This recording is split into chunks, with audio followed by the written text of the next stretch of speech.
ആകാശവാണി. നമസ്കാരം.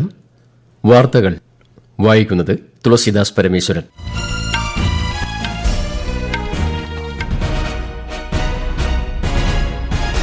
പ്രധാന വാർത്തകൾ. 2 ദിവസത്തെ ഇന്ത്യ സന്ദർശനത്തിനെത്തിയ ബംഗ്ലാദേശ് പ്രധാനമന്ത്രി ഷെയ്ഖ് ഹസീന ഇന്ന് പ്രധാനമന്ത്രി നരേന്ദ്രമോദിയുമായി കൂടിക്കാഴ്ച നടത്തും. വിവിധ കരാറുകളിൽ ഒപ്പുവയ്ക്കും. 53ാമത് GST കൌൺസിൽ യോഗം ധനമന്ത്രി നിർമ്മല സീതാരാമന്റെ അധ്യക്ഷതയിൽ ഇന്ന് ന്യൂഡൽഹിയിൽ നടക്കും. മത്സര പരീക്ഷകളിലെ ക്രമക്കേടുകൾ നിയന്ത്രിക്കാൻ കേന്ദ്ര സർക്കാർ കൊണ്ടുവന്ന കർശന നിയമം ഇന്നു മുതൽ പ്രാബല്യത്തിൽ. CSIR UGC നെറ്റ് പരീക്ഷ മാറ്റിവച്ചു. പുതുക്കിയ തീയതി പിന്നീട് അറിയിക്കുമെന്ന് ദേശീയ ടെസ്റ്റിംഗ് ഏജൻസി. കേരളത്തിൽ മഴ തുടരും. ഇന്ന് 6 ജില്ലകളിൽ ഓറഞ്ച് ജാഗ്രത. 2020 പുരുഷ ലോകകപ്പ് ക്രിക്കറ്റ് സൂപ്പർ 8 മത്സരത്തിൽ ദക്ഷിണാഫ്രിക്ക ഇംഗ്ലണ്ടിനെ 7 വിക്കറ്റിന് പരാജയപ്പെടുത്തി. വാർത്തകൾ വിശദമായി. 2 ദിവസത്തെ ഇന്ത്യ സന്ദർശനത്തിനെത്തിയ ബംഗ്ലാദേശ് പ്രധാനമന്ത്രി ഷെയ്ഖ് ഹസീന ഇന്ന് പ്രധാനമന്ത്രി നരേന്ദ്രമോദിയുമായി കൂടിക്കാഴ്ച നടത്തും. ഇരു രാജ്യങ്ങളും തമ്മിൽ വിവിധ കരാറുകളിൽ ഒപ്പുവയ്ക്കും. രാഷ്ട്രപതി ദ്രൌപദി മുർമു, ഉപരാഷ്ട്രപതി ജഗദീപ് ധൻഖർ എന്നിവരുമായും ബംഗ്ലാദേശ് പ്രധാനമന്ത്രി കൂടിക്കാഴ്ച നടത്തും. ഇന്നു രാവിലെ രാഷ്ട്രപതി ഭവനിൽ ഷെയ്ഖ് ഹസീനയ്ക്ക് ആചാരപരമായ സ്വീകരണവും നൽകും. ഈ മാസം ആദ്യം പ്രധാനമന്ത്രി നരേന്ദ്രമോദിയുടെയും കേന്ദ്ര മന്ത്രിമാരുടെയും സത്യപ്രതിജ്ഞാ ചടങ്ങിൽ പങ്കെടുത്ത അന്താരാഷ്ട്ര നേതാക്കളിൽ ഷെയ്ഖ് ഹസീനയും ഉൾപ്പെട്ടിരുന്നു. പ്രധാനമന്ത്രി മോദിയുടെ ക്ഷണപ്രകാരമാണ് ഇവരുടെ സന്ദർശനം. സന്ദർശനത്തിന്റെ ആദ്യ ദിവസമായ ഇന്നലെ വിദേശകാര്യമന്ത്രി ഡോക്ടർ എസ് ജയശങ്കർ ഷെയ്ഖ് ഹസീനയുമായി കൂടിക്കാഴ്ച നടത്തി. ഷെയ്ഖ് ഹസീനയുടെ ഇന്ത്യാ സന്ദർശനം ഇരു രാജ്യങ്ങളും തമ്മിലുള്ള അടുത്ത ബന്ധത്തിന് അടിവരയിടുന്നതായി കൂടിക്കാഴ്ചയ്ക്ക് ശേഷം ഡോക്ടർ ജയശങ്കർ പറഞ്ഞു. ഇരു രാജ്യങ്ങളും തമ്മിലുള്ള ഉഭയകക്ഷി ബന്ധം സമീപ വർഷങ്ങളിൽ പുതിയ ഉയരങ്ങളിലെത്തി. വാണിജ്യം, സുരക്ഷ, ഊർജ്ജം, ശാസ്ത്ര സാങ്കേതിക വിദ്യ, പ്രതിരോധം തുടങ്ങിയ മേഖലകളിൽ ഇരു രാജ്യങ്ങളും തമ്മിൽ സഹകരണമുണ്ട്. ഷെയ്ഖ് ഹസീനയുടെ സന്ദർശനം ഇരു രാജ്യങ്ങളും തമ്മിലുള്ള ബന്ധം കൂടുതൽ ശക്തിപ്പെടുത്തുമെന്ന് പ്രതീക്ഷിക്കുന്നു. 53ാമത് GST കൌൺസിൽ യോഗം ധനമന്ത്രി നിർമ്മല സീതാരാമന്റെ അധ്യക്ഷതയിൽ ഇന്ന് ന്യൂഡൽഹിയിൽ നടക്കും. പുതിയ സർക്കാർ രൂപീകരണത്തിന് ശേഷം ആദ്യമായാണ് GST കൌൺസിൽ യോഗം ചേരുന്നത്. 2023 ഒക്ടോബർ 7 നടന്ന GST കൌൺസിലിന്റെ 52ാമത് യോഗത്തിൽ എല്ലാ സംസ്ഥാനങ്ങളിലെയും കേന്ദ്രഭരണ പ്രദേശങ്ങളിലെയും ധനമന്ത്രിമാർ പങ്കെടുത്തു. അതിനിടെ സീതാരാമൻ ഇന്നലെ ന്യൂഡൽഹിയിൽ കർഷക സംഘടനകളുടെയും കാർഷിക സാമ്പത്തിക വിദഗ്ധരുടെയും പ്രതിനിധികളുമായി ബജറ്റിന് മുമ്പുള്ള കൂടിയാലോചന നടത്തി. വരാനിരിക്കുന്ന പൊതു ബജറ്റിന് മുന്നോടിയായി സൂക്ഷ്മ ചെറുകിട ഇടത്തരം സംരംഭങ്ങളുടെ പ്രതിനിധികളുമായും അവർ കൂടിക്കാഴ്ച നടത്തി. തുവരപ്പരിപ്പ്, കടല എന്നിവയുടെ സംഭരണത്തിന് പരിധി ഏർപ്പെടുത്തി കേന്ദ്ര സർക്കാർ. പൂഴ്ത്തിവെപ്പ് തടയുക, അന്യായ ഊഹക്കച്ചവടം തടയുക, ഉപഭോക്താക്കൾക്ക് ന്യായവിലയ്ക്ക് സാധനം ലഭ്യമാക്കുക എന്നിവ ലക്ഷ്യമിട്ടാണ് നടപടി. ഉപഭോക്തൃ മന്ത്രാലയം ഇതുമായി ബന്ധപ്പെട്ട് ഉത്തരവ് പുറത്തിറക്കി. മൊത്ത കച്ചവടക്കാർ, ചില്ലറ വ്യാപാരികൾ, വലിയ കച്ചവട ശൃംഖലകൾ, മില്ലുകൾ, ഇറക്കുമതിക്കാർ എന്നിവർക്ക് ഉത്തരവ് ബാധകമാണ്. മൊത്ത കച്ചവടക്കാർക്ക് 200 മെട്രിക് ടൺ സംഭരിക്കാം. ചില്ലറ വ്യാപാരികൾക്ക് 5 മെട്രിക് ടണ്ണും സംഭരിക്കാം. സെപ്റ്റംബർ 30 വരെയാണ് ഉത്തരവിന് പ്രാബല്യം ഉണ്ടാവുക. മത്സര പരീക്ഷകളിൽ ക്രമക്കേടും ദുഷ്ചെയ്തികളും കാട്ടുന്നത് നിയന്ത്രിക്കാൻ കർശന നിയമം വിജ്ഞാപനം ചെയ്ത് കേന്ദ്ര സർക്കാർ. വിശദാംശങ്ങളിലേക്ക്. മത്സര പരീക്ഷകളിൽ ക്രമക്കേടുകൾ കാട്ടുന്നവർക്ക് 10 വർഷം തടവും 1 കോടി രൂപ വരെ പിഴയും നിയമത്തിൽ വ്യവസ്ഥ ചെയ്യുന്നു. ഔദ്യോഗിക ഗസറ്റിൽ പ്രസിദ്ധീകരിച്ചതനുസരിച്ച് നിയമം ഇന്നു മുതൽ പ്രാബല്യത്തിൽ വരും. പൊതുപരീക്ഷകൾ അധാർമിക പ്രവൃത്തി തടയൽ ബിൽ 2024 ലോക്സഭ ഫെബ്രുവരി 6 രാജ്യസഭ ഫെബ്രുവരി 9 പാസാക്കിയിരുന്നു. ഫെബ്രുവരി 12 രാഷ്ട്രപതി ദ്രൌപദി മുർമു ബില്ലിന് അംഗീകാരം നൽകി. Union public service commission, staff selection commission, ദേശീയ testing agency, railway recruitment board, banking recruitment board തുടങ്ങിയവ നടത്തുന്ന പരീക്ഷകളിൽ ക്രമക്കേട് തടയുക ലക്ഷ്യമിട്ടാണ് നിയമം നടപ്പിലാക്കുന്നത്. വഞ്ചനയ്ക്ക് 3 മുതൽ 5 വർഷം വരെ തടവാണ് നിയമത്തിൽ ശിക്ഷയുള്ളത്. സംഘടിതമായുള്ള വഞ്ചനയ്ക്ക് 5 മുതൽ 10 വർഷം വരെ തടവാണ് ശിക്ഷ. 1 കോടി രൂപ പിഴയും ലഭിക്കും. News desk, Akashvani. രാജ്യത്ത് പുതിയ 3 ക്രിമിനൽ നിയമങ്ങൾ ജൂലൈ 1 പ്രാബല്യത്തിൽ വരികയാണ്. ഇതേക്കുറിച്ച് ആകാശവാണി തിരുവനന്തപുരം പ്രാദേശിക വാർത്താ വിഭാഗം തയ്യാറാക്കിയ പ്രത്യേക ചർച്ച നാളെ രാത്രി 8:15 പ്രക്ഷേപണം ചെയ്യും. ഈ വാർത്തകൾ ആകാശവാണിയിൽ നിന്ന്.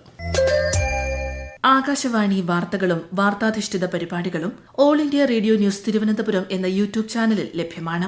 കൂടുതൽ വാർത്തകൾക്കായി @all India radio news Thiruvananthapuram എന്ന ഫേസ്ബുക്ക് പേജും @AER_News_TVM എന്ന എക്സ് ഹാൻഡിലും സന്ദർശിക്കാം.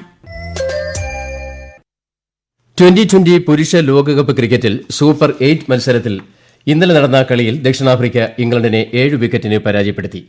വിജയിക്കാൻ 164 റൺസ് വേണ്ടിയിരുന്ന ഇംഗ്ലണ്ടിന് 6 വിക്കറ്റ് നഷ്ടത്തിൽ 156 റൺസ് എടുക്കാനേ കഴിഞ്ഞുള്ളൂ. ആദ്യം ബാറ്റ് ചെയ്ത ദക്ഷിണാഫ്രിക്ക 6 വിക്കറ്റ് നഷ്ടത്തിൽ 163 റൺസ് എടുത്തു. ബ്രിഡ്ജ് ടൌണിൽ വെസ്റ്റ് ഇൻഡീസും യുഎസ്എയുമായുള്ള മത്സരം പുരോഗമിക്കുന്നു. ടോസ് നേടിയ വെസ്റ്റ് ഇൻഡീസ് യുഎസ്എയെ ബാറ്റിംഗിന് അയച്ചു. ഒടുവിൽ വിവരം ലഭിക്കുമ്പോൾ യുഎസ്എ 17.4 ഓവറിൽ 8 വിക്കറ്റ് നഷ്ടത്തിൽ 119 റൺസ് എടുത്തിട്ടുണ്ട്. സൂപ്പർ 8ലെ ഇന്ന് രാത്രി നടക്കുന്ന മത്സരത്തിൽ ഇന്ത്യ ബംഗ്ലാദേശിനെ നേരിടും. ആന്റിഗ്വയിലെ വിവിയൻ റിച്ചാർഡ് സ്റ്റേഡിയത്തിൽ രാത്രി 8-നാണ് മത്സരം. യൂറോ കപ്പിൽ ഗ്രൂപ്പ് ഡിയിൽ ഓസ്ട്രിയ 1-നെതിരെ 3 ഗോളുകൾക്ക് പോളണ്ടിനെ പരാജയപ്പെടുത്തി. ബെർലിനിലെ ഒളിമ്പിയ സ്റ്റേഡിയത്തിൽ നടന്ന ഈ മത്സരത്തിൽ പരാജയപ്പെട്ടതോടെ അടുത്ത റൌണ്ടിൽ കടക്കാമെന്ന പോളണ്ടിന്റെ മോഹത്തിന് മങ്ങലേറ്റു.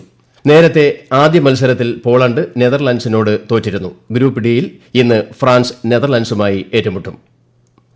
CSIR UGC നെറ്റ് പരീക്ഷ മാറ്റിവച്ചു. ദേശീയ ടെസ്റ്റിംഗ് ഏജൻസിയാണ് ഇക്കാര്യം അറിയിച്ചത്. ഈ മാസം 25 മുതൽ 27 വരെ പരീക്ഷ നടത്താനാണ് നേരത്തെ നിശ്ചയിച്ചിരുന്നത്. പുതിയ പരീക്ഷാ തീയതി പിന്നീട് ഔദ്യോഗിക വെബ്സൈറ്റിലൂടെ അറിയിക്കും. കൂടുതൽ വിവരങ്ങൾക്ക് 011-45-75-9000 011-6922-7700 എന്നീ നമ്പറുകളിൽ ബന്ധപ്പെടാമെന്ന് NTA അറിയിച്ചു. കേരളത്തിൽ ശക്തമായ മഴ മുന്നറിയിപ്പിന്റെ പശ്ചാത്തലത്തിൽ ഇന്ന് 6 ജില്ലകളിൽ ഓറഞ്ച് ജാഗ്രത. ഇടുക്കി, മലപ്പുറം, കോഴിക്കോട്, വയനാട്, കണ്ണൂർ, കാസർഗോഡ് ജില്ലകളിലാണ് ഓറഞ്ച് ജാഗ്രത. പത്തനംതിട്ട, ആലപ്പുഴ, കോട്ടയം, എറണാകുളം, തൃശൂർ, പാലക്കാട് ജില്ലകളിൽ മഞ്ഞ ജാഗ്രതയാണ്. ശക്തമായ കാറ്റിന് സാധ്യതയുള്ളതിനാൽ കേരള, ലക്ഷദ്വീപ്, കർണാടക തീരങ്ങളിൽ മത്സ്യബന്ധനം പാടില്ല. മനുഷ്യക്കടത്ത്, നിർബന്ധിത സൈബർ തട്ടിപ്പ് കേസുകളിൽ 2 വിദേശ പൌരന്മാർ ഉൾപ്പെടെ 5 പേർക്കെതിരെ ദേശീയ അന്വേഷണ ഏജൻസി കുറ്റപത്രം സമർപ്പിച്ചു. മുംബൈയിലെ NIA പ്രത്യേക കോടതിയിൽ സമർപ്പിച്ച കുറ്റപത്രത്തിൽ കേസിൽ വിദേശ പൌരന്മാരുടെ പങ്ക് വ്യക്തമാണെന്ന് അന്വേഷണ സംഘം ചൂണ്ടിക്കാട്ടി. ഇംഗ്ലീഷ് ഭാഷയിലും സാങ്കേതിക വിദ്യയിലും പ്രാവീണ്യമുള്ള ഇന്ത്യൻ യുവാക്കളായിരുന്നു തട്ടിപ്പുകാരുടെ ലക്ഷ്യമെന്നാണ് NIAയുടെ കണ്ടെത്തൽ. ഇരകളെ റിക്രൂട്ട് ചെയ്ത് ടൂറിസ്റ്റ് വിസയിൽ വിദേശത്തേക്ക് കടത്തുകയും തട്ടിപ്പ് കോൾ സെന്ററുകളിൽ ജോലി ചെയ്യാൻ നിർബന്ധിക്കുകയായിരുന്നുവെന്നും കുറ്റപത്രത്തിൽ പറയുന്നു. കേസിലെ പ്രതികളിൽ 3 പേർ ഇപ്പോഴും ഒളിവിലാണ്. പ്രതിരോധ മേഖലയിൽ തദ്ദേശീയവൽക്കരണം, സ്വയം പര്യാപ്തത എന്നിവ തന്ത്രപ്രധാന കാര്യമാണെന്ന് സംയുക്ത സേനാ മേധാവി ജനറൽ അനിൽ ചൌഹാൻ ന്യൂഡൽഹിയിൽ പ്രതിരോധ മന്ത്രാലയത്തിന് കീഴിലുള്ള BEML കമ്പനിയുമായി ചേർന്നുള്ള ആദ്യ യോഗത്തിൽ സംസാരിക്കുകയായിരുന്നു അദ്ദേഹം. ലോകത്തെ മുൻനിര പ്രതിരോധ ഉൽപ്പന്ന കയറ്റുമതി നടത്തുന്ന രാജ്യമായി ഇന്ത്യയെ വളർത്തണമെന്ന് അദ്ദേഹം പറഞ്ഞു.